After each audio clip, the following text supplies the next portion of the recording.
Well, all right. Welcome everyone. Again, I appreciate you guys being here, taking the time to do this video for us. Very, very casual. I've just got some questions for you guys, and hopefully, the knowledge that you guys will help some of the new team captains. Uh, this first year, we've got it seems like quite a few that are first year, not necessarily first year teams, but kind of like we were all at one point, first year thrown in the mix. And sometimes it comes with directions. And if you're like me, it didn't. Came with a floppy disk and said, "Here, kid, you got everything you need to know is on this disk." So, um, Bubble jet printer. exactly.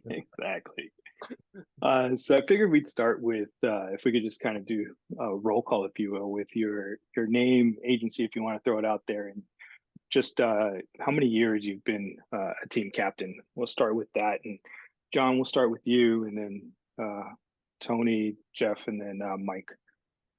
Sure. All right. John Dillibert. I actually started involved in the race in 1991 as the team captain for Burbank.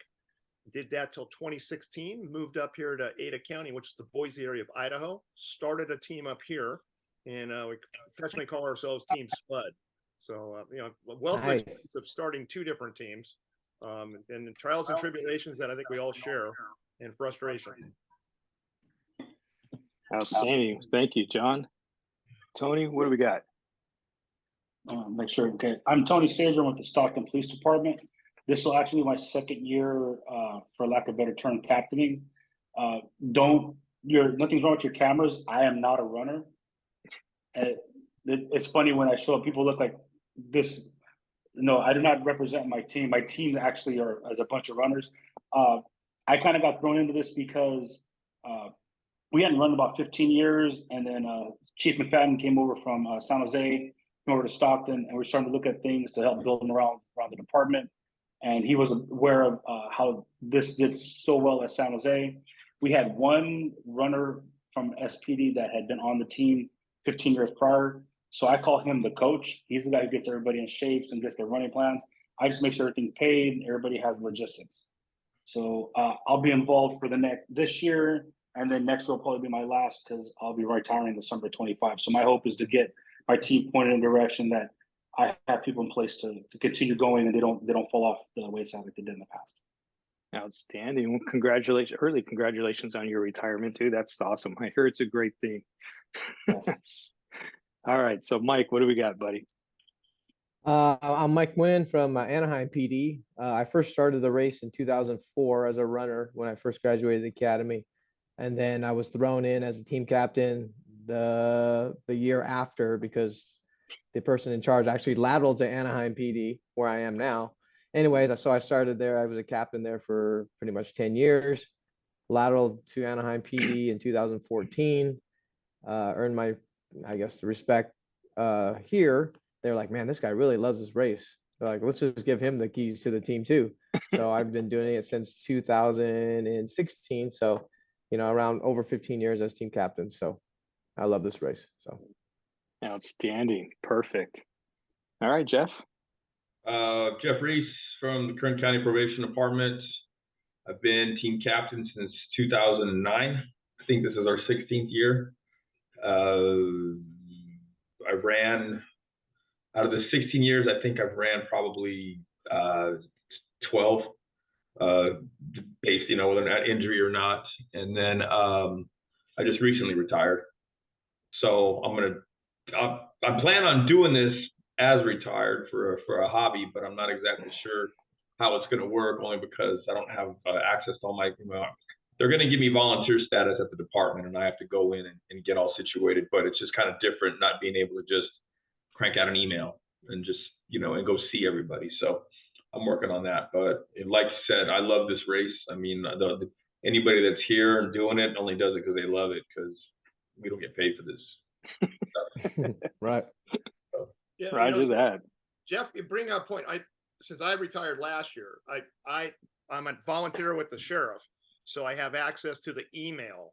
yeah. So push it out that way. If they'll open up that door for you, that really saved me, and I can still get in there and burn copies and stuff like that. So Yeah, before I left IT, they said they would save all my Baker to Vegas files. I just have to go back and just get it all situated. But it's like these past 3 weeks, it's just been like, I'm busier now with the kids than I was when I was working. You know, I need an excuse to get out of here. Outstanding. Well, congratulations, Jeff, on your retirement. Thank you. And you and John bring a unique perspective, the perspective of a retiree trying to still run an active team, and some of those challenges. And sure, you can lend an ear to those who are in that same situation. I want to start with some of the basic stuff. It seems very basic to us because we've done it for a little bit. But as a newbie, you're kind of in a position, like I said, whether you got handed the torch or forced to take the torch. Sometimes it comes with the rule book, sometimes it doesn't. But the first question usually is, hey, how many runners do I really need? Because, as you guys know, early on, you're like, hey, there might be a big excitement, if you will, and you've got 20, 25, 30 people. And, some people make the mistake of saying, hey, no, I only need X amount, and start turning people away. So what are your guys' thoughts and, what a safe number is in regards to runners? Anybody want to fill it? Go ahead. I can start. I think I probably have a funny story. And, we came into this, we had 20 runners and we started with like 6 alternates. And by race day, we had 1. We weren't smart enough, or at least I wasn't smart enough to say, hey, well, anybody who can run is going to be an alternate, put them on the list. I didn't do that. So we get to race day, and 4 miles into the first leg, that 5-mile leg, our first runner went down. So our one only alternate went in. So the message out to everybody, hey, I don't care if your foot falls off, you're rolling across that finish line and passing the baton. And as a coach, that was a very big force, a very big lack of foresight of just getting people, because we had people that could run, we just didn't put them on alternates. And then we also learned, well, if you have alternates, you can't have them all in the same place because you got to be able to jump out the van. So that was a very big learning lesson 4 miles into a 120-mile race. Yeah, a little eye-opening for sure. Yes. I mean, at the end of the day, you always want to start out. Don't turn anybody down. You want to start big because everybody commits. But as you get closer and closer, and then the big issue is that I don't think I'm running to the standard that you're looking for. And that's the one challenge. Or just because we're cops, we feel like we're going to fail if we don't do the time that we think we want. And you really have to kind of tell them, hey, man, I just need you to, handle the business. So you have to decide which sort of team you want to have as well, too. But everybody thinks that unless they're running a sub-8, they're not good enough. As you all know, in this race, there are some people that run really well and on certain legs and some that don't. And it kind of evens and balances out. So I like 20 runners and 4 alternates on game day because we run 3 follow vehicle crews. So I have 1 alternate in each follow vehicle crew, and I have that 1 spare. Should somebody not feel good in the morning or something like that, I can automatically bring them out, plug them in, and I still have backups. That's in a perfect world. But you want to get everybody that wants to do it, get them on board and commit them to it because you get up to 10 alternates. So pack your team because it will trickle down. And on game day, we've all been struggling, changing the plan out to plug somebody in at the last minute. You just can never turn them away. That's just my opinion on it. Yeah. No, I had somebody. I'm sorry. Go ahead, Michael. I apologize. No, go ahead. No, go for it. I'll go after you. Like you guys are talking, I had somebody pull out the Thursday night before we left. And I was scrambling to other agencies, who didn't have a team, and we found people. But yeah, like you said, don't turn anybody away. And the one thing that I've been hammering home to people always ask, well, what's your average time? I said, don't even worry about that. I said, because last year I had one kid run a 6-minute mile and I had somebody else run an 11-minute mile. You just don't know what's going to happen on race day. So I just tell people, don't worry about that. Just come out and run. And because it's September and I have probably have maybe 28 names on a piece of paper. And on March 22nd, I pray to God I have 20. So yeah, just let people know, look, Right. man, we're just everybody come, because you just never know how it's going to play out. Yeah, you Yeah, have to factor in. You factor in it's spring break, so you've always got to deal with it. We got family out on spring break with the kids or something like that. So you know when they jump in early that this will trickle out, and so you just got to be prepared for that. I know one team, the city of Boise. One of their things they talked about is they ran one time and they told their guys everybody had to put in like $150 by this date or not, and they could rebate it. But the bottom line, the trick was they're committed because they have skin in the game.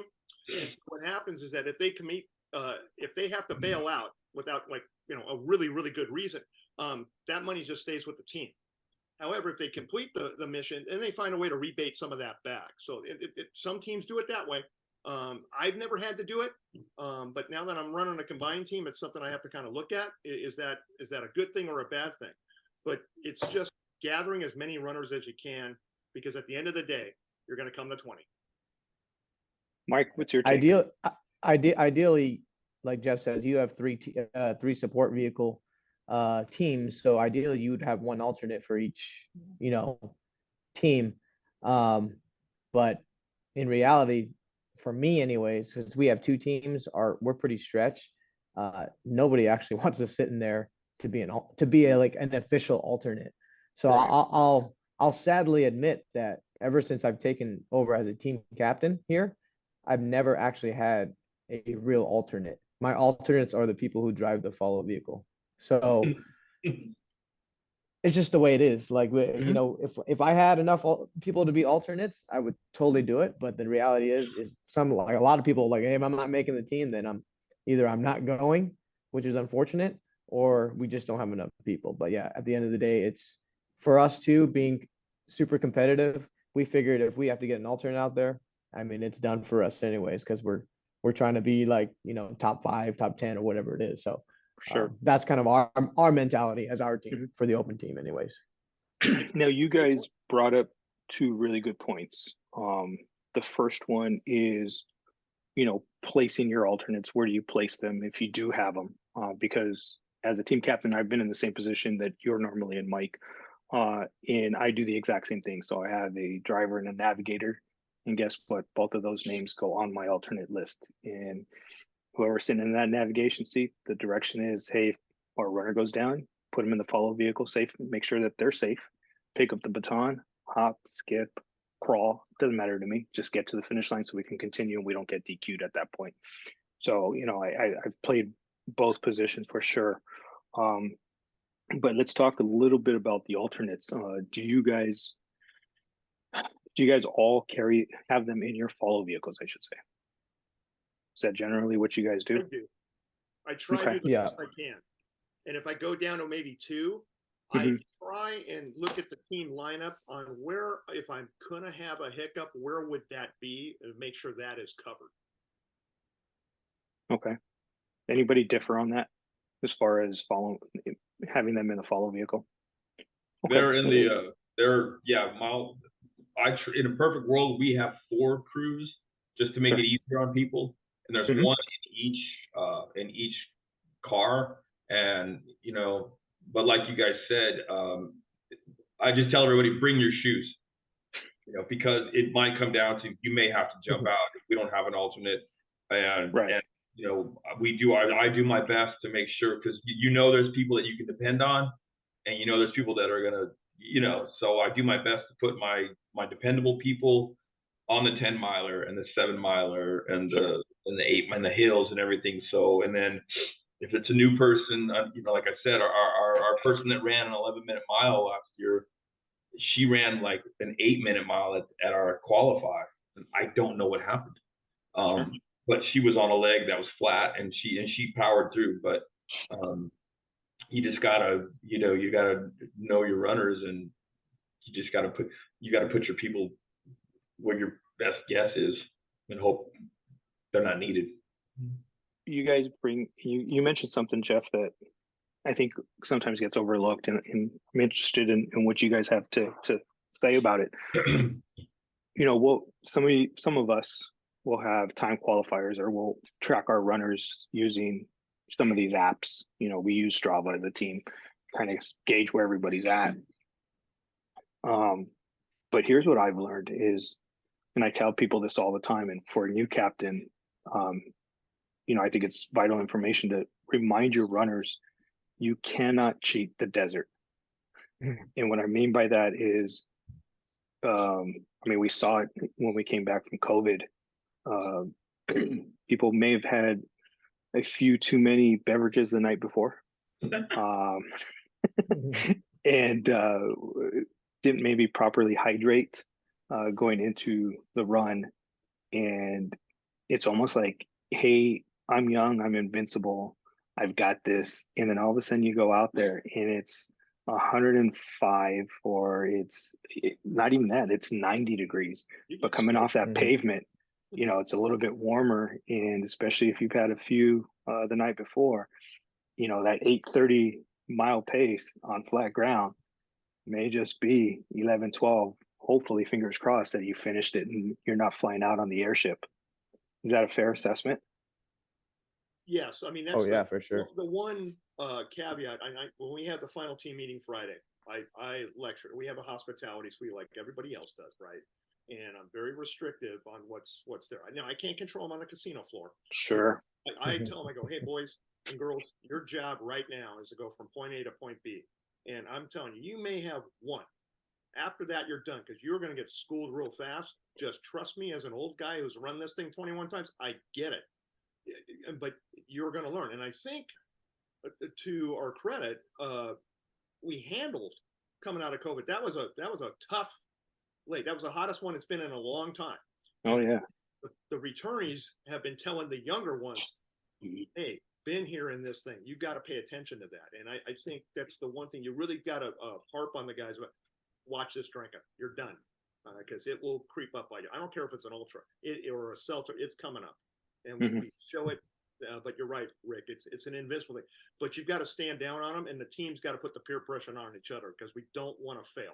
We don't want to come off the course. So. Sure. You know, Rick, I think we're all adults. We go to Vegas. It's how it is. But we talk to our people. You know, take 2 weeks before, your hydration, nutrition. The night before, don't be shoveling, you know, whole porterhouse into your body. You know, we have a 1:30 start time, but I don't need to see you at 8 in the morning eating a Denver omelet and potatoes. And we saw that. What we're going to do this year is, we're probably 3 months out at one of our team runs. We're going to have one of the local high school cross country coaches come and speak about preparation, because at that time we're about 12 weeks out. So that's when you start hitting starting to get your major week miles in, and start really working on the time, especially for the very higher end runners. And like I said, I don't run. I was blessed to have been around my sons. Both my sons ran cross country and track long distance. Nice. So I got to listen to the coaches, and hey, I really supported my home. But I think we can all admit, cops don't like to listen to other cops, but we will listen to someone from the profession. So that's what we're hoping, in bringing in an outside coach. Say, hey, this woman is one of these coaches have taught 20, 30 years. They've built champions. And this is how they have their kids prepped. And let's face it, teenagers are no different than young cops. They're still not going to pay attention. But as you hope you get as much in, make sure they're hydrating 2 and 3 weeks out. Make sure they're carb loading, and making sure that they're not and hydrating. They're not also not alcohol. They're not drinking, you know, tons of iced tea and Diet Pepsi, just dehydrating themselves. Yeah. Because we started that race and it was maybe 75 degrees outside, and they said it felt like 90 coming off the pavement. Oh yeah. And then you're at an elevation. If you're like Stockton, we live in the valley. We're at 14 feet above sea level. Anything above 500-600 feet, that starts getting to you. Good no, point. For sure. The caffeine, that's another thing. I know some guys, they're fine having, you know, a cup of coffee in the morning or something like that. But you know, our Wednesday meeting before we head down is also a conversation about when you need to start hydrating and what your urine needs to look at, what color needs to be, you know, and that type of stuff. I mean, we bring that in. Your great point is, they won't listen to cops, but if you get another runner or somebody that's competitive to kind of talk them through that thing, or another coach, that's a great way to do it. Rick, I think a couple of years ago we had the doctor on. Yes. Good point, because I told guys, stay away from the monsters. Knock that off right now. You know, don't start your race with something you have never trained with. You're asking for it. I mean, Oh, I'd yeah. rather just drink Pedialyte and go out. Sure. Okay. How much, two-part question here. How much support personnel should a new team captain be trying to get? And as a follow vehicle, what would you suggest is best? Mike, let's start with you. Oh man, that's a tough one again. Like I said, if you have the right personnel, I would think 4 teams of at least 2 people per follow vehicle. If you can get 3, that'd even be better. But and then again, we don't have it, but if you can have a team that is of catchers as well, like a separate vehicle that wants to catch people, just say you have like 2 or 3 teams that go out on the course are there to actually catch people, that would be better. So I would say any number between 8 and 12 would be a great number to have. That's just me thinking, if I Sure. could have it my way. Yeah. Right. No, for sure. I mean, that's what we Yeah. want, is that ideal number. And then we kind of work back to, what might be realistic. Yeah, for sure. Tony, what do you got? We're looking at, last year we took 9, that was number 10. This year we're looking at taking 11 to 12, kind of to dovetail off of Michael. I came in late in the game, so I didn't even sign up for the race for our team until January. So I spent a lot of hours having to watch videos. But when I didn't realize I had to give someone to the race, so I lost one of my people, which kind of messed up my shuffle. But I think Michael has it. If you have a good number of drop off and catch, that works well. Of course, your follow team. For me, I think what helped out is we always had someone back at the hotel that was the text master. So they were the ones making sure, texting all the different cars, almost like a dispatcher or a Grand Central a traffic controller. We talked about that position because of the length of the race and the time we ran. We're probably gonna have to have 2 this year because I was up for about 36 hours between prepping for the race and then doing through the race. And I also had one of the drives through the race as well. So it was like a 2-hour window where I had to give up my reins. Having someone in a space where you have good signal, where they could pick up the radios even from there, that makes a world of difference. And it takes the stress off the people in the cars. So much like cops, when you have that dispatch in your, hey, team 2, where are you at? Okay, team 3, roll out. Team 4, get on deck. Things like that. Okay. What kind of vehicles do you guys suggest as follow vehicles? What works best for you guys? Because I know there's, several different types of vehicles you guys can use, and we all have different preferences. But what do you guys suggest for those newbies that are looking for a follow vehicle? What's your suggestion? Minivan. We switched to a minivan last year for the follow crew, and you can just keep that door. And actually, I think I kind of got that from, who is it? Who's always like your 3 fastest teams? It seems like they just they're a different beast, obviously, but it seems like they have minivans, and they're open, and you're able to give water, and you're able to talk to your runners, and you're able to fire them up. You're talking about support crew. So we have I'm out there on the course all day long, and in a perfect world I run leg 1, and then we have a catcher crew for half the race, and then another catcher crew that comes in the other half of the race. And we have 2 girls at the hotel, like you said, running things, and then we shuttle our runners out together. So I'm not a big fan of having like somebody's wife drop them off and then girlfriend pick them up. Well, it's not the same guy, but you know what I mean. Because I don't know where people are, and I like to have Shay, our lady at the hotel, like group 3 is out, group 4 is out, and they don't, and then that way I know everybody's together. Every now and then somebody will have to get a ride out there for whatever reason, but like they said, 4 teams.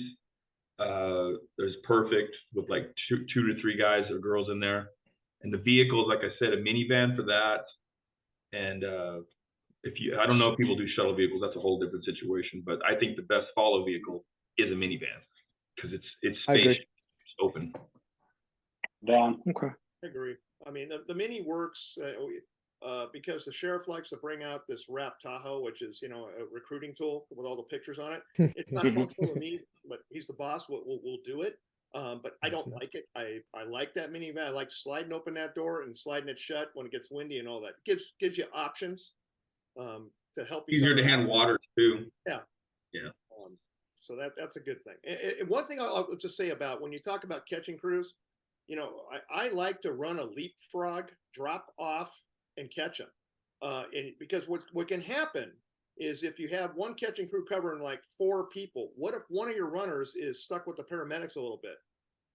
We had that happen. Trying to advance that guy forward. Now you've got one car. You could really get yourself caught. So if you got a floater that can handle the 10 legs, so like to be the backup to maybe sit with the guy until he gets cleared by the paramedic, just give yourself options. Just think of that. That did happen to us. Yep. Yeah, what I do, and I do not recommend this, but if it has to be done, and I'm kind of weird like this because I don't want to get a penalty, is that I run and I'm the person who has people bring their catcher, but then I'll still go to every single leg, and then I'll be the catcher if they don't show up or something like that. Like I'll always have a catcher's vest with me, you know, just in case something like that has happened. So. No, for sure. I think a few team captains tend to do that. Just because we're in that position. We're in this position for a reason. Real fast. Can't be back in the hotel waiting for people to come back. I just want to know, you know. So. Yeah, no, for sure. You guys have brought up communication a few times in this discussion.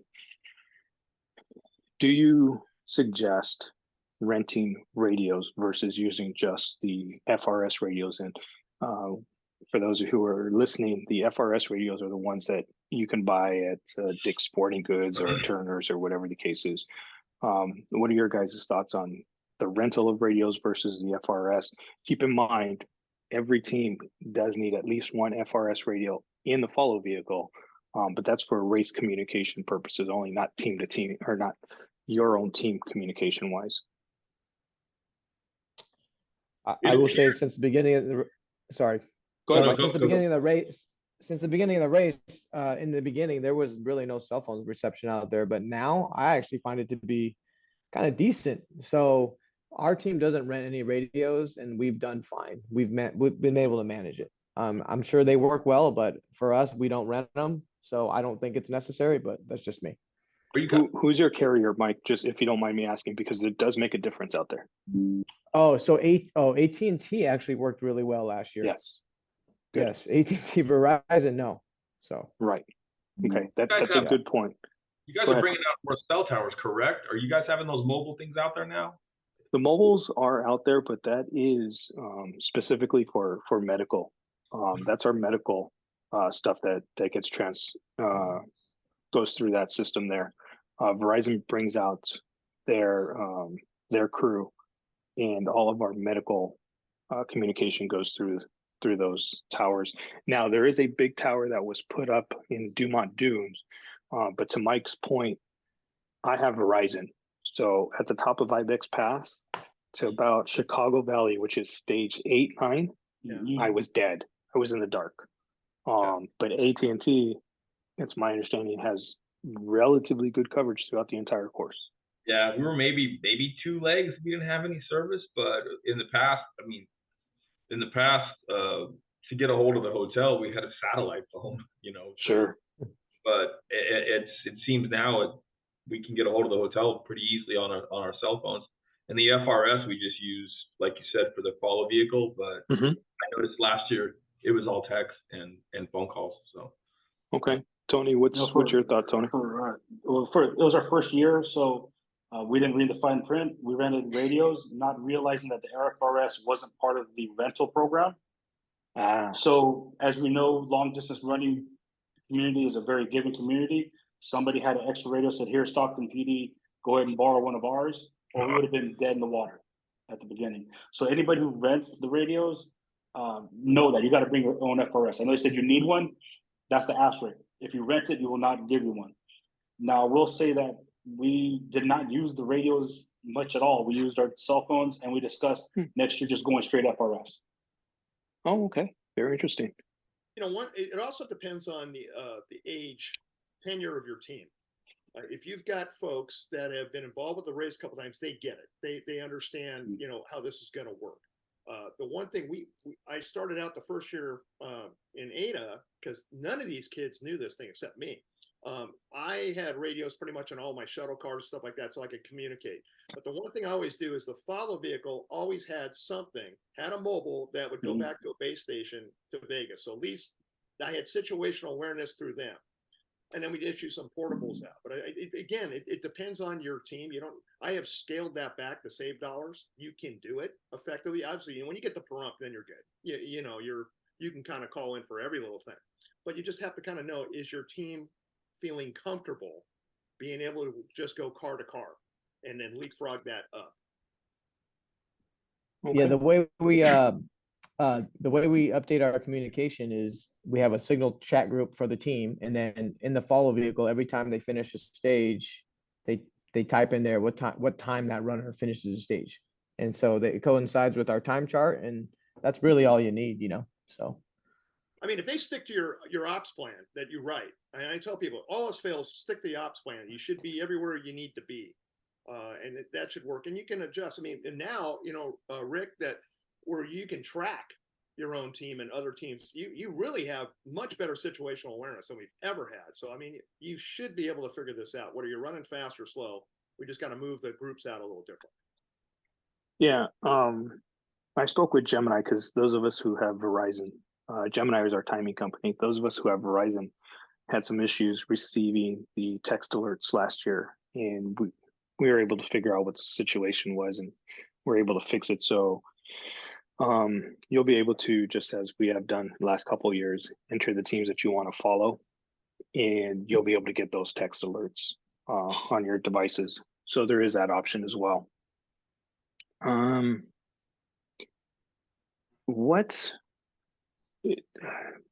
Before I jump into this, okay. So obviously the entry fee is the $2,300, and we've made it open to start paying since the 13th. What's the advantage of paying early? And because again, I know every team's a little bit different. Some teams pay early, some teams wait till the very end. What is, for those of you who do pay early, what is that advantage and how important is that? Your volunteer. I mean, like you said, yeah, volunteer. I mean, Volunteer gets a you good, pretty much laid it out. assignment. Okay, so can we, and again, I know the answer because, obviously I'm the coordinator and I get it all, but for that new person, first of all, how, for those new ones who don't know, every team has to commit a race volunteer. And that volunteer, those shifts are, what would you guys say about, and again, I'm truly asking this question because I have a Dina, or my assistant, who coordinates all of that. And hey, when she says they're out there and what time they get done, that's not my lane, if you will. She covers all of that. What's the average time we're out, your volunteers are out there? Was it about 10, 12 hours? Is that fair? 10 hours. About 10 hours, yeah. Okay. Yeah. So, the advantage, is that if you guys do pay early, you get the pick of the litter. Is that a fair statement? Yeah. When it comes to selecting those jobs. So now, have any of you guys paid? I don't think any of you guys have ever had to pull out of the race, have you? After paying? Okay, so John, how easy? Because that's a concern. I mean, I paid $2,300, whether it comes from an association or it comes from my pocket. How easy was it to receive that refund now? I haven't had to do it recently up here, but back in Burbank we did. It's been actually very easy to get back. But you just, the good thing is, your dates, and this is 25 or this is 50. I mean, and so that is a good thing to understand and to impress upon the team. But it's been easy to get back. It hasn't been a problem. Whether you want it in, whether you pay by credit card, you come back, it may be, it may be a week or two till it gets mailed out, but I mean, that money's already been committed, so that shouldn't be unfortunate for like your association that's putting it up or what have you. Now, if it's one of those donors, you know, it's always tough to tell them, hey, we had to pull out, you know, and you know, you're only going to get part of this back, Sure. or you're going to try and get the full tilt back. So you have to kind of keep that in mind. But it's easy to get back. It's a reasonable time. I don't think it's been a problem. How do you guys, Mike? I know you're set. It's like, hey, we're running the open because we want the cup, period, or a shot at the cup, the buckle. Some of the other guys run different categories. How do you guys go about selecting which category you run in? First year I did it was because we had 5 women. We had over 5 Okay. women, and so we knew that was the category. And that's just the one we've been in the entire time, because pretty much a good third of our teams is girls, women. Okay. Yes. All right. Tony, what category do you guys run in? We're running the open Oh, okay. Do you guys, because go the ahead. team coach said we're going. The team coach said that's what we're running. And actually, after looking at the results from last year, at where we finished, kind of anticipating the next year, we had a discussion which was about 30 seconds long of, hey, this is what our team composition is. We could actually go into a different category, maybe fare better. And he goes, what does that matter? We need to be in the open. So that's, I think that's just the Stockton in us, I guess. But Sure. honestly, I think it pushes our runners to say, hey, we're going to run. This is we're not, how about this? We're going to race, not just to run. Mhm. So it puts them in a different mindset of, hey, yeah, we're competing with the big boys and big girls. We're big boys and big girls. Let's do this. I No, have a for comment sure. on that. Yeah, please. So I think as a new captain, and then, you know, and you want the longevity of your team, you want to get that mug. Like people just want that damn mug. So if you can get any category you can get where you have a better likelihood of mugging, You want I of would these? recommend it. Yeah, One of exactly. these mugs? So Yeah. when I was at Westminster, that was, you know, the main thing. You know, 500 invitational category just came out when I was there, and we actually could have won it one year. One guy screwed us up, but anyways, I remember that. yeah, I'm like, yeah. what happened? So And he knows who he yeah, is. yeah. So anyways, yeah, the mug is a key. And I mean, honestly, I'm not to brag or anything, but ever since I left, they haven't mugged. But That's how important so the captain anyways, is. but this past year, we actually had a discussion about going to the 800 because we had couple old guys. Like, we know we're not going to be top 3, Mhm. but we have gotten to, 5. I'm like, man, we could probably win this, But like Tony says, our guys are like, no, we're going open. We got to stay with the open because, like, I don't know, it's a pride thing too. So Sure. but No, for newer sure. teams, I would recommend getting that mug. We know we're gonna mug, but it's whether it's a 5th place mug or 1st place mug or whatever it is. So I think you got to toss it out too. And so I've been pretty much running, at least 2 civilians. So you run that invitational mix. We're going to go for one of those. I think I'm in open right now, but I know I'll change that later on. But it's also, just like you said, it's a longevity. If you're trying to incorporate your agency and you're bringing in, everybody, at the end of the day, that mug is that carrot, and we tell ourselves our first goal is always to get a mug. After that, can we break this time frame? Can we break 100 overall? That type of thing. You just have to understand what the attitude or what the feel is for what you want to do, or set the tone for the group, and then go from there. But that mug is a huge thing. And then even when we get the mug, I make sure that everybody on the team gets one, because you only get 24. So you need to plan and budget you mug to buy the remaining for the team. It is very important. And so everybody, that one driver that was out there feels part of that team. Don't forget them. absolutely. Oh, that's a great point. That sometimes gets overlooked, especially as a new team captain. You're new to it. You don't understand how many mugs you do get.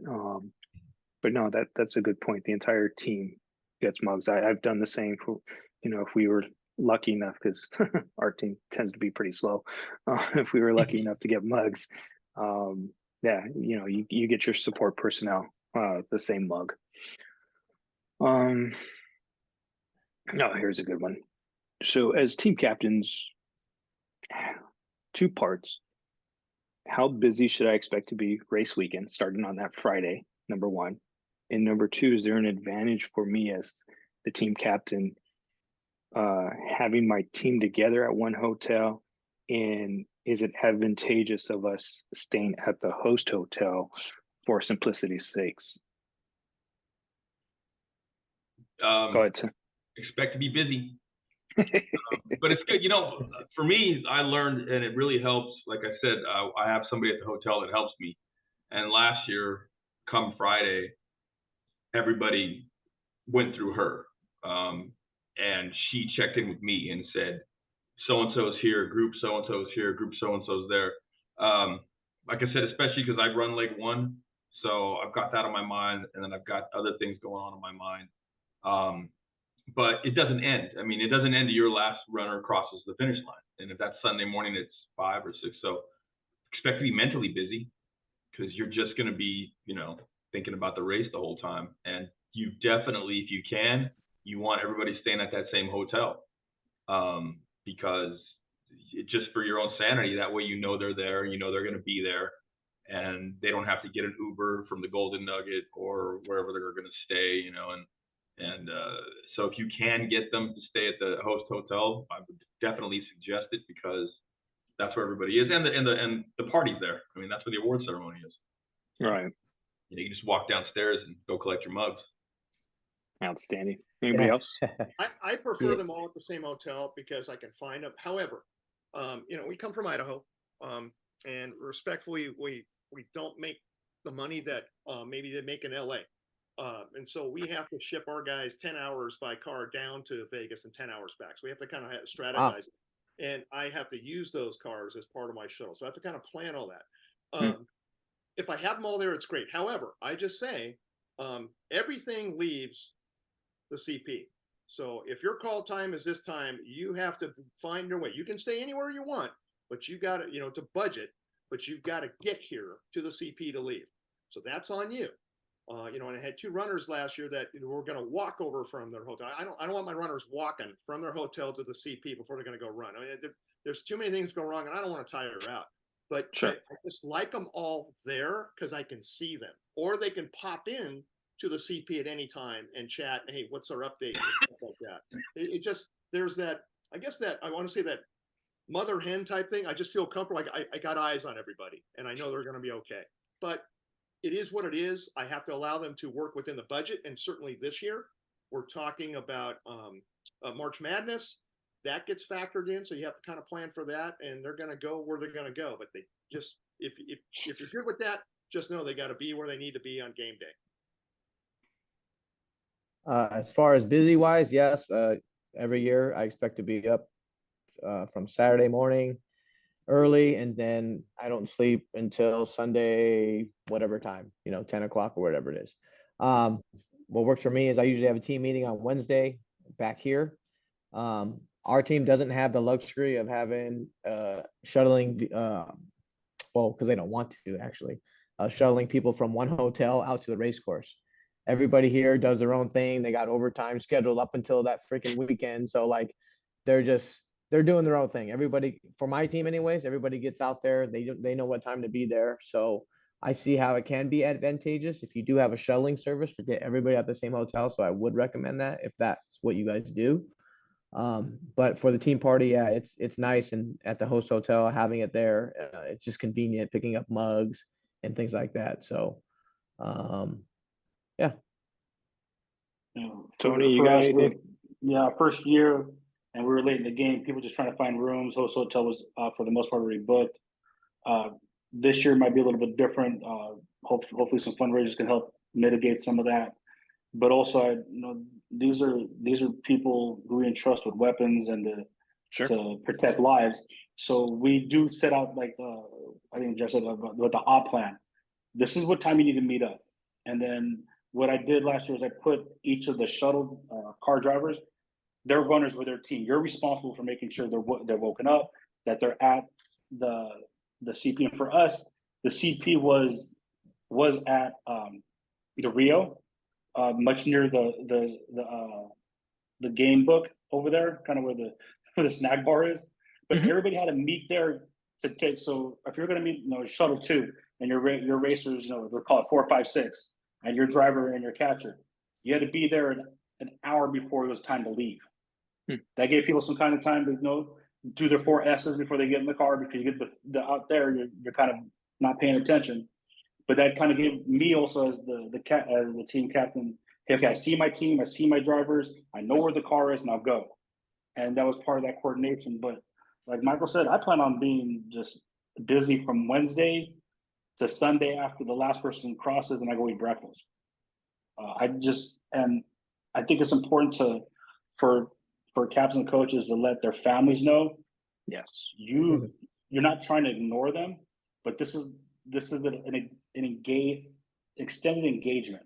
It's like being on an ICS. I really can't have these long conversations because I'm trying to coordinate 4 runners getting out to their spots while 4 more are coming in. I got to get someone to switch the cars. Oh, by the way, you got to gas the cars up too. And I have people at different. So you're playing on this chessboard, trying to move these pieces around, and you got to give this to that. And then of course letting everybody at work know, hey, can you please not try and text or email me with anything hideous? I left someone behind to help. Please use the help now. Sure. No, all great points. To cover the point that we made as far as March Madness and the pricing and things like that, the shameless plug here, if you will, for the host hotel, because Laprac blocks off so many rooms. As you found out, Tony, they do sell out.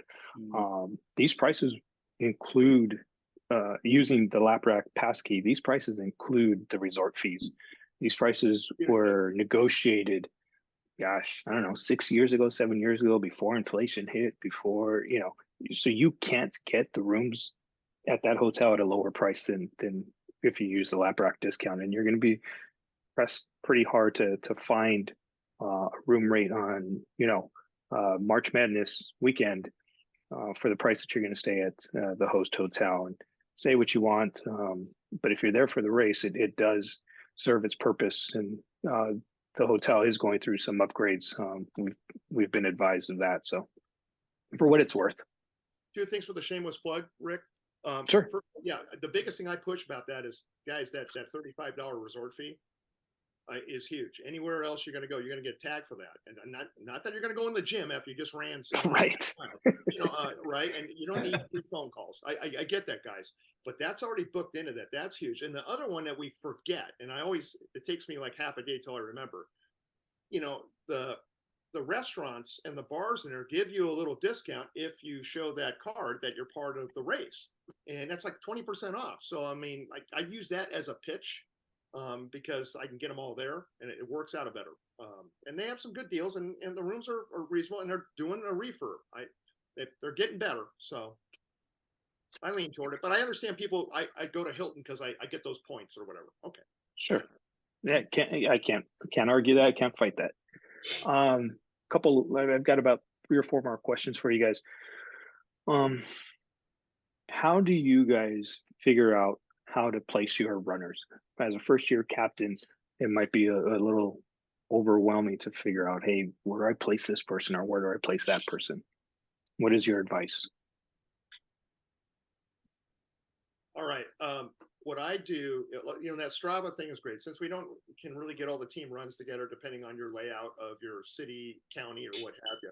I really pay attention to that, and there's always a few folks that are just great in that particular area. And I got the guy like already. He's going to run 15. He's going to run 14. I know they're going to be solid there. They're willing to do it. That is great. And I always get the one guy. Everybody wants to run late too.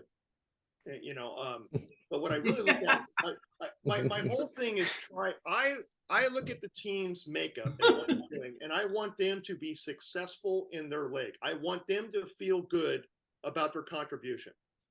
Sometimes you just got to plug people in to plug them in, but I generally try and do that what works. Some folks are better running in heat. We're up here in Idaho. Training is a little different in the winter and the spring. All right, unless you want to bundle up and go hoofing down the highway on the ice and all that. But we have to plan for that. I also know some people that are better running uphill and some are better running downhill. Now you may get the one guy that or gal that they're going to run you 8.5 minute mile, 9 minute mile, up, down, whatever. That's just who they are. So you may not want to waste them on a flat or a down, but you may want to put them on Lake 3 or something. Go climb that, billy goat that thing for me, because you're going to be that same number. I can plug that in and then I can work around it, because the other person down the road may pick up the difference. So you have to kind of strategize looking at the capabilities and what they can do generally. But we try and put out a Strava, a hill run, a flat run, and kind of a combo one to kind of get a feel of where people are at. Yeah, it depends. Like, if you're a new captain, but your team has run before, you're gonna have runners that have run before, and so kind of just look at their results in the past and see, hey, how they stack up against everybody else, and yeah, you gotta just kind of, depending on your personnel, if you got somebody who's willing to run leg 14, I mean, one, they're sick in the head, but two, you should just take up on them, take them up on it, you know. But yeah, as a running captain, you should know your runners. You should go out there and run with them. As a qualifier, you should probably try to do a qualifying route that incorporates some hills in it too, so you'll know, like, especially if you have Strava, you're going to see the segments, whether or not they're going to be strong hill runners or downhill runners. And then, yeah, you just got to do, again, plug them in with what's best for the team with how many runners you have, you know. There definitely is a strategic portion of it, but I don't think there's a perfect science, especially if you don't know the course yourself as a new captain. So lean on other people that have run the race as well. Just don't do it yourself. Kind of make it a group thing amongst your runners, and gather intel on, hey, can you run uphill? Can you run in the heat? It's a different game out there. So For sure. We have one course that everybody runs. It's got hills, a lot of hills, and I go out there and I watch every single. That's the mandatory. It's like that's the standard. Everybody runs it, and so new people that come out, I watch them, and you can see if they're good at hills, if they're good at going downhill, whatever. And then you have your veterans, like you said, your 10-miler who runs it backwards. But the good thing about that is that everybody runs it, even our veterans and even our speed demons. So the new guys buy into it because the veterans are doing it, so they're going to do it. There's nobody misses on it, and then it's consistent and it gives you a good idea what their abilities are. But like you guys keep saying, you can't substitute the heat, because it's you know, it could be 110 out there on race day. So Knowing your people, just not just the distance, but I also say it's the mental game. You know, do they have an athletic background? You know, whether it be emotional intelligence or what, can they? You know, it's like, hey, you got to grind it out. All right, we got to go. Let's get it done.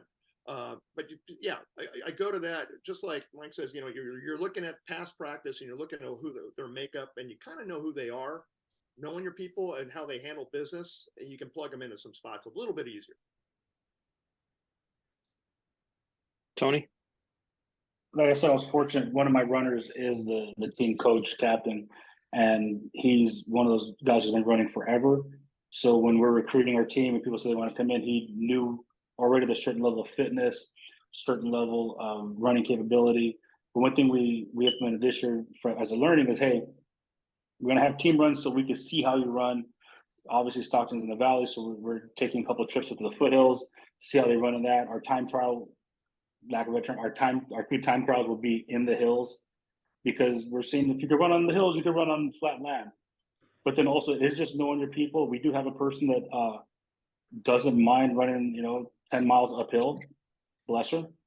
Yeah. A mutant, and we appreciate her on the team. But I think it is knowing your people and knowing what they feel comfortable with.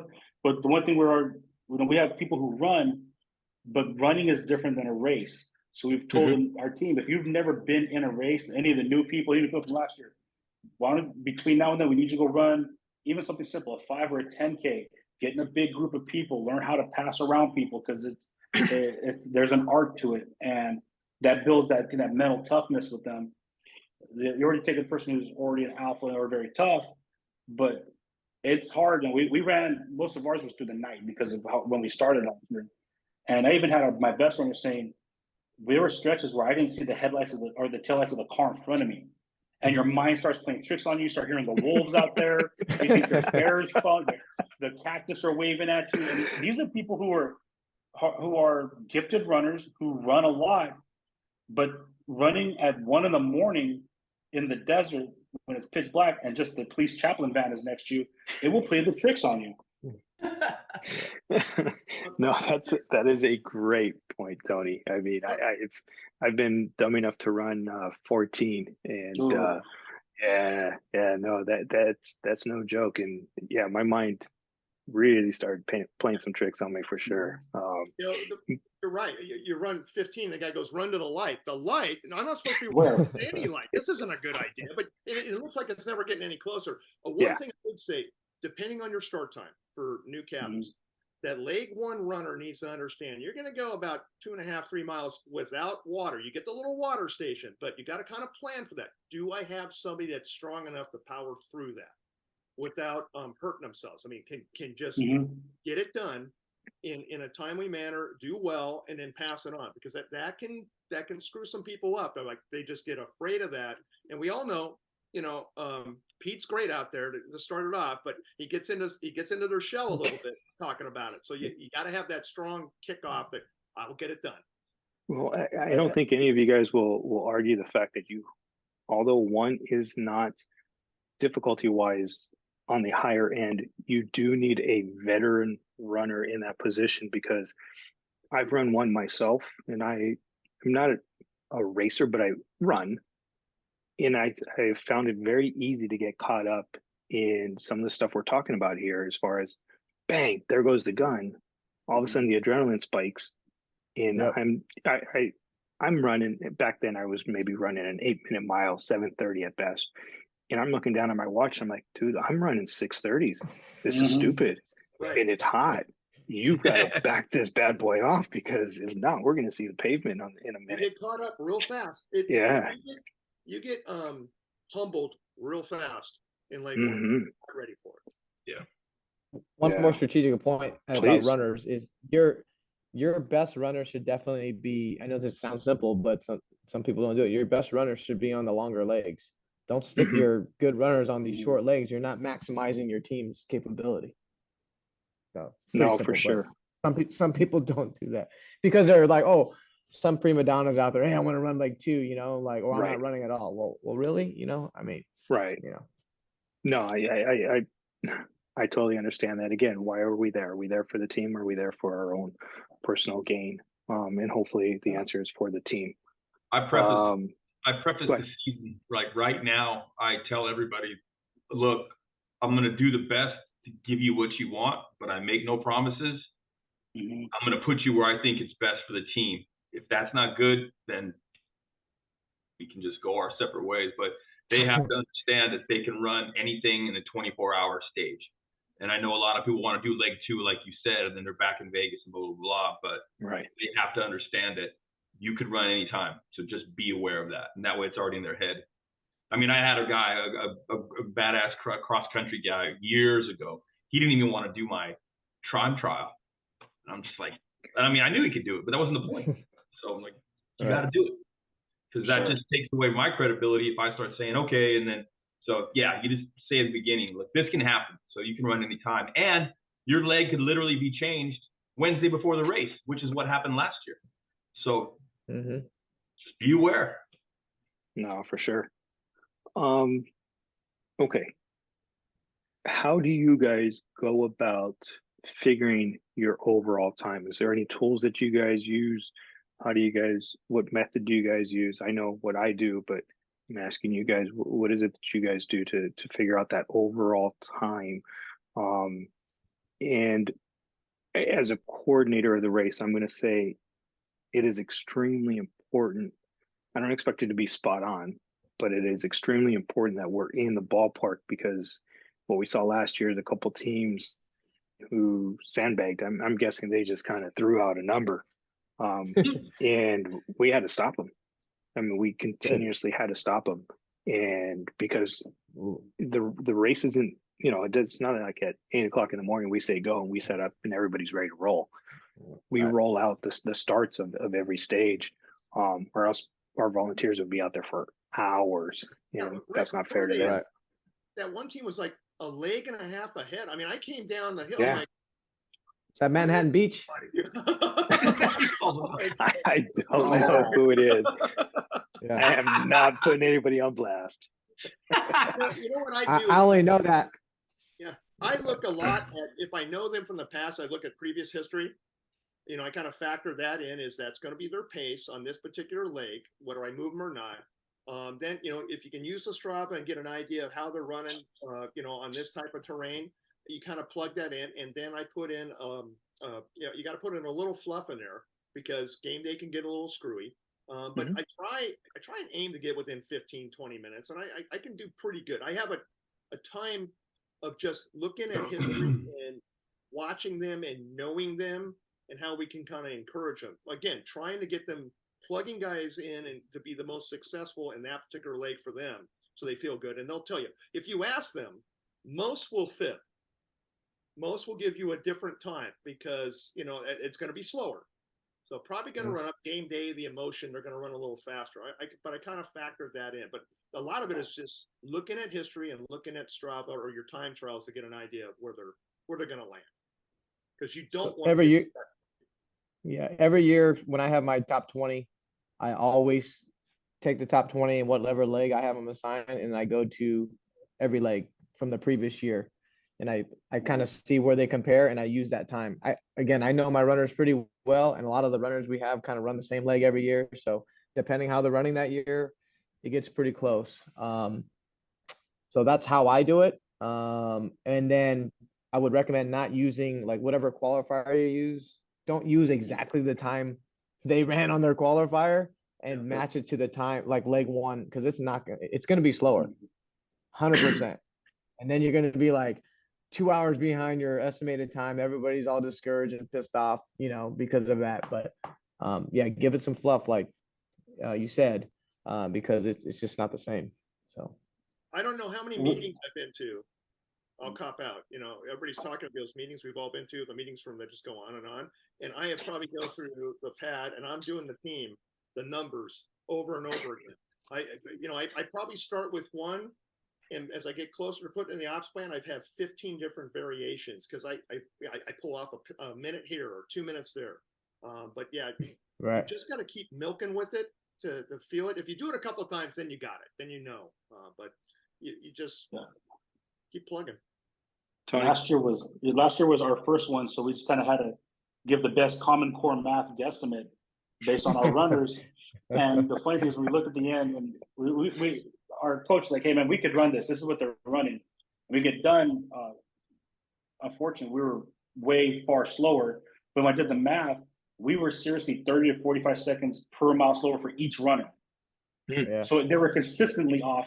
And then when we talked about it, I said, well, again, elevation, running at night. So a lot of these people, they run before work or right after work. They're not used to running at night. So having that discussion, how that impacts their ability to run. And then again, of course, the mental games.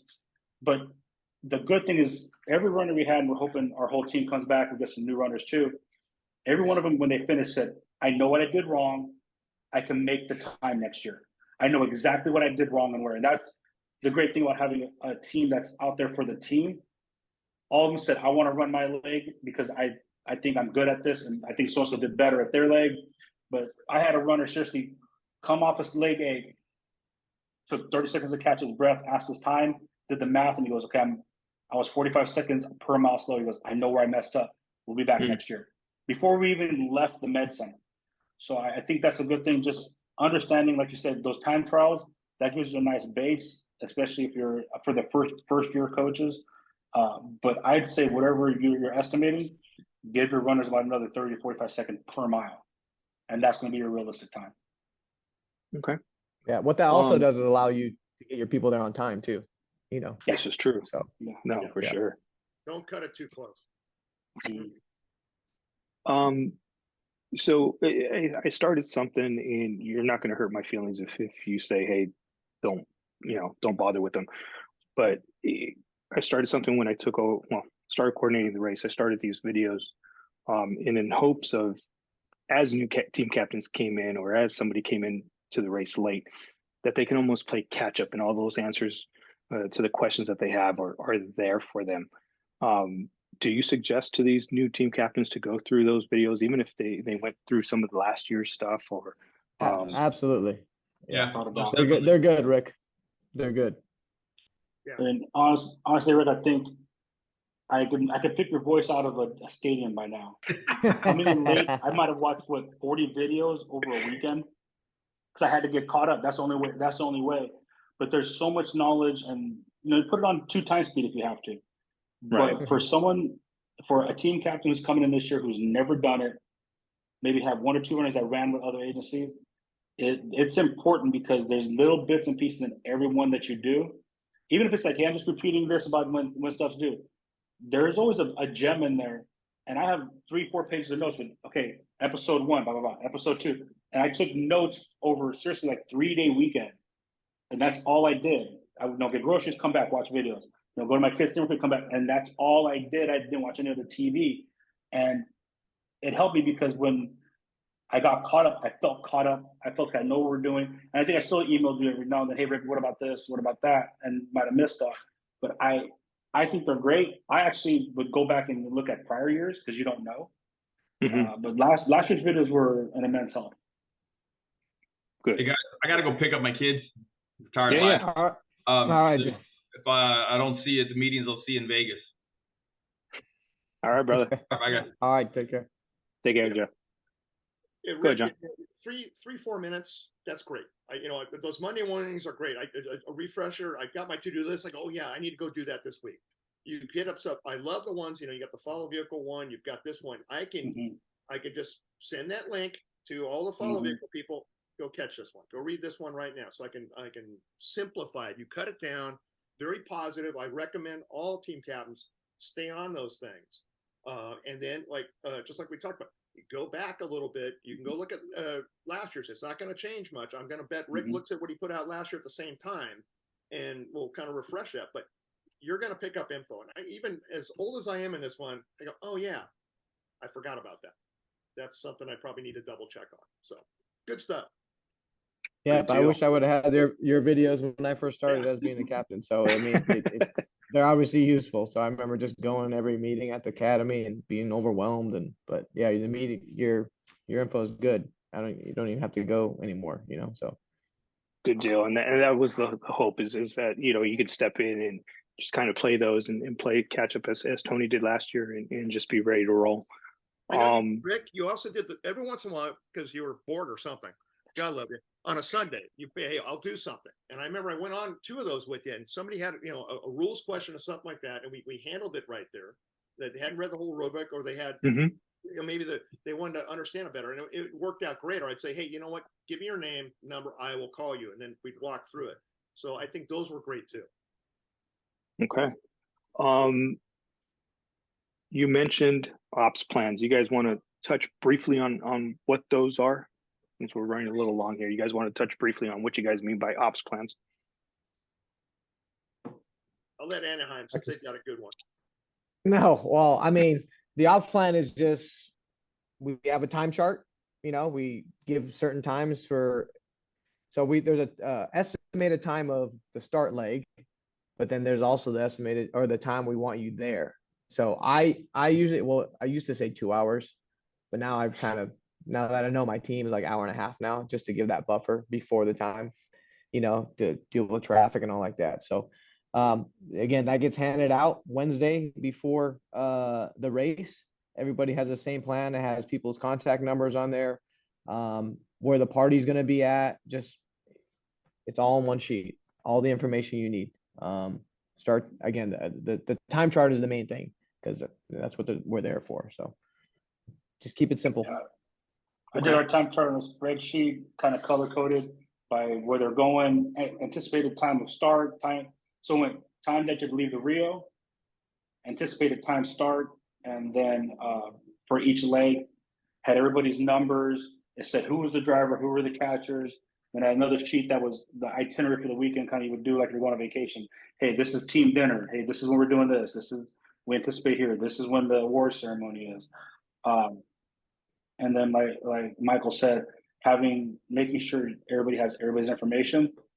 And then even doubling up when we start texting my drivers, okay, here's all the information you need too.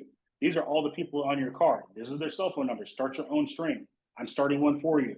So just it's like being an officer. You got something coming on. You got an event. You put an op plan together, and it helps you identify some of the holes that you have. Yeah, ours includes the roster with everybody's what location they're at and a phone number. We also have which car they're going to be driving. Well, they're going to have 104 boy, 104 Charlie, or whatever like that. So that's your car. Those are your keys. So we set that up. We also do one thing. Part of the ops plan it's connected to is that you come in if you are runner 12, all right, leg 12, you have a leg 12 bag. That bag gets issued to you. Your vest is in there. You have your water. We've got this set up. We've got some knickknacks. Everybody gets a bag. You've got to take your bag with you. That will cover everything that you need. And also included in every car has got the maps.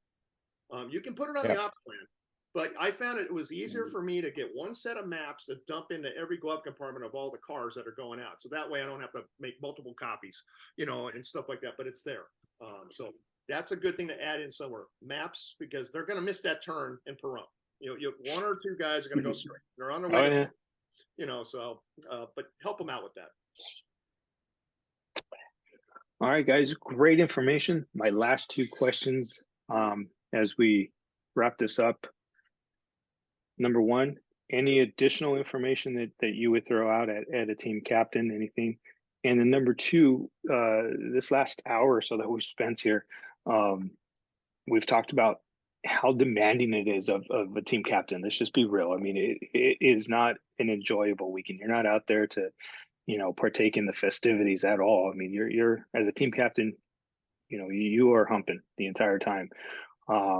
With that being said, why do you come back every year? Other than the fact that we're a little crazy, I get it. So we're going to start with Mike, and then we'll go to Tony, and then we'll finish it up with John. Go ahead. Yeah, I mean, like being as a team captain, it's a thankless job. People are going to bitch. They're going to complain. They're going to whine about everything. You can give them all the free crap in the world. They'll still find a way to complain somehow. I don't know what it is, but why do I keep coming back? Honestly, when I first ran this race, I was hooked. I cramping up, finished the day. I looked out and I saw all these crazy people out there, just all law enforcement people, all for one thing is just healthy competition, camaraderie, and it's all worth it for me. One, because I'm competitive and I like to see us do well, and everybody's happy and things like that. But then at the Sunday night party, when everybody's there, because throughout the year our department's kind of big, there's guys I don't even see. So if that's the one time a year I can see them at a party and then have a drink out of a mug, I mean, it's all worth it to me. We deal with a lot of crap throughout the year, and it's just awesome to get together, and then it gives you something to train for every year. Keeps me healthy. I like to eat, so it keeps me healthy and something to train for. And I like, again, that's me. I like seeing our name at the top. I like seeing my name up there against the other elite runners in my category. So that's why I do it. Tony? For new coaches, don't be afraid to ask questions. I ask a lot of questions. And if you're looking at the list of people who've already signed up, if you're signing up late, if you see someone from an agency that's nearby, don't hesitate to reach out. My experience in this is all the coaches want to help each other. And that's kind of why, I'm coming back this year, because this is part of what I've been assigned to do. But the second part is, as I said earlier, I'm a cross-country dad. So being part of that community, the running community, I don't like to run. I run because I have to, because if not, it's a health issue. But people who enjoy running, I want to be there to support. Like Michael said, we're a big department too.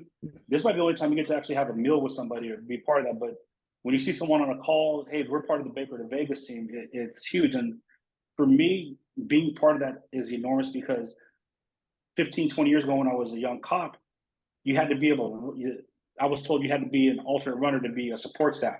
Well, I was never going to be a runner to that level. So for me to be involved in this team as a coach now, or as a captain, it's very humbling, because I'm supporting the people who are going to put in all this work, run in dark weather, do all this, and then to the clapping of the 30, 40 people that are there at the finish. I want to be there for my department, for my officers, that, hey, this is worth doing because we're doing it as a team. And there's nothing like crossing a finish line in a race. The level of excitement. I've done my own fair share of races and ran my speed. But when you cross that line, there's something. There's always something when you have the people that supported you there as well. So that's why I'm going to continue to do it till I'm leave my department, and then hopefully I'll be able to come back like Ruiz did, and maybe come back as a volunteer, not have to coordinate it, but just be part of it, because it's an amazing event. John? I enjoyed running. Got chewed out in the academy, being part of the Tortoise Club. Then I realized I actually had a hidden talent, and I enjoyed the challenge of running and doing this stuff. And as I passed the baton on to other people who start running, I enjoy the challenge of putting a team together and pulling this off. Because with so many things that are going to go wrong, and so many frustrating, and people like, I can't make this, my numbers keep changing. But to pick that package up and take it out to the desert, and then come back and complete it, mug or not, yeah, that's pretty special to me. It shows I'm still making a difference, and I've got some younger folks that want to do something. And ultimately, I come back, I think, because they won't do it unless somebody leads them and says, we can do this. Let's go. They just need somebody to kind of to run with it and get it going. And so I enjoyed that part of that. And after all these years, it's a reunion every year to see some of you folks. We get together and we get, we talk about, what woulda, coulda, shoulda. But it's just a nice thing, because I see good in the world with cops doing great things. But when you get to the top of leg 3, the old one, when it was 8.2 miles, you look back where you came from, you go, you know what? It's all worth it. And when I see people laughing, getting together at the end, it's good. Now, for new coaches, if you're running a combined team, getting these different agencies together to try and make that happen, that's special, because you may know him or her, but when it really goes bad, and they got to have that mutual aid thing, and you recognize somebody, I recognize from Baker Vegas, okay, this guy knows what we need help with. It's just nice having that camaraderie thing. It's good for the profession. So thank you for what Rick, you do. Rick, can I add? I didn't add my little advice for team captains. Please. If I can just add really quick. Absolutely. If I can, as a new team captain, and everybody can agree on this, the week of the race, something bad's going to happen. It's going to happen. One of your runners is going to go down. I don't know what, something wrong with your car or something like that. Or even on the race day, I remember, this is why I go to every leg as well. As I'm driving, from leg to leg, I realized our car broke down, our follow vehicle. So we just swapped out with my personal car, put it in. So something like that will happen. So just have a contingency plan for that.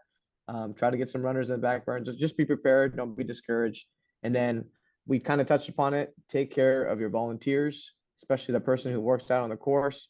Make them feel part of the team, because that is like the worst job. I mean, the support crew, same thing. Take care of them like they're one of the runners. That's my advice. Great point. And I try and remind people to do this. And team captains, wherever your volunteer is out on the race course, make sure your team knows that, and they get a chance, stop by and thank that person in person. For us, it happens to be a citizen.